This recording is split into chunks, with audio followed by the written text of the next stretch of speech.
Ooh, ooh, ooh. Check this out.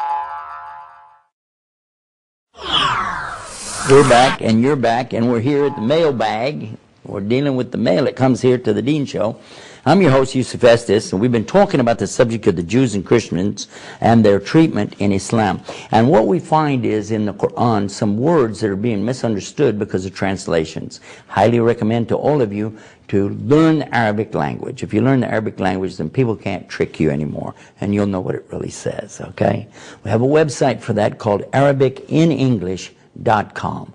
ArabicInEnglish.com. You can use the English you already know to start learning something about Arabic. You'll feel a lot more comfortable. I know I do. Now let's come to the next subject.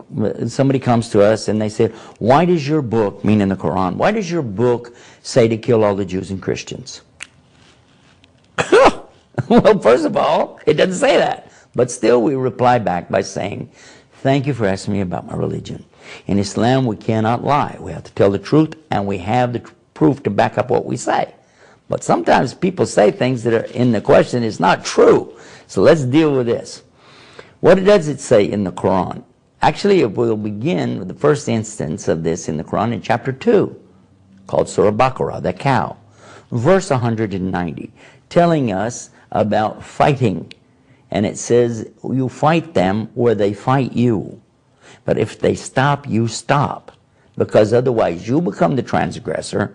Verily, Allah does not love the transgressors. Next verse, and kill them wherever you find them, and turn them out from where they turned you out. But again, it's reminding you, you have to stop if they stop. Now, let's deal with a couple of words here. Actually, in Arabic, it really doesn't say fight, and it really doesn't say kill. You know, it does and it doesn't. Let me explain why. The word fight, sometimes translated as slay, slaughter, and things like this, doesn't really work. Let me explain why. The word in Arabic doesn't change. It's from the same root. It's qitl or qital. The first instance, it's talking about engaging in mortal combat. That's why it uses a form of this word. It's not fight like put up your dukes or martial arts or something like that. No, it's the kind of fighting that can result in death. It is combat. So use combat here and you'll see how it makes sense. Combat them if they combat you.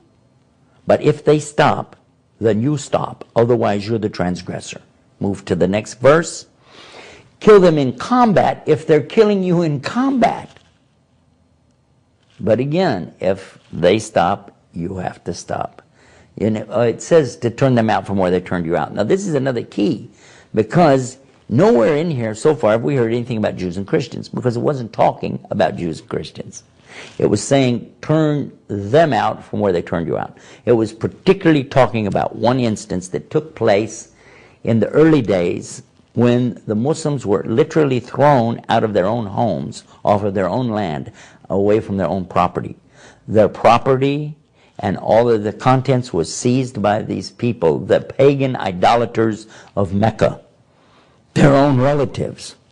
And their women were abused, raped, and they were killed and slaughtered, turned out into the desert, and left for over 2 years to die. If it weren't for the soft hearts of a few folks, they would have all died. They migrated then to Medina, a faraway city. And in that place, they were able to become stronger. There were more people that came into Islam, and they wanted to perform what is called pilgrimage or Hajj to Mecca. They went, but they were turned away and said, you can't come and do your religious rituals here. Even though everybody else in the whole world could come there, all kinds of religions could come and do it, but they wouldn't let these Muslims from Medina do that. They made an agreement with them, and the agreement was very much slanted in favor of the Meccans. And yet the Meccans, even then, broke the agreement later. So the Muslims wanted to go, and they wanted to perform their holy pilgrimage or Hajj to Mecca.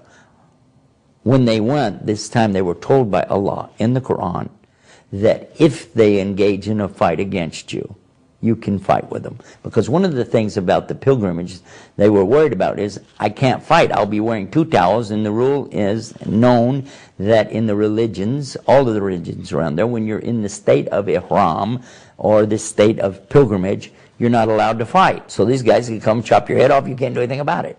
But here comes the verse saying, no, no.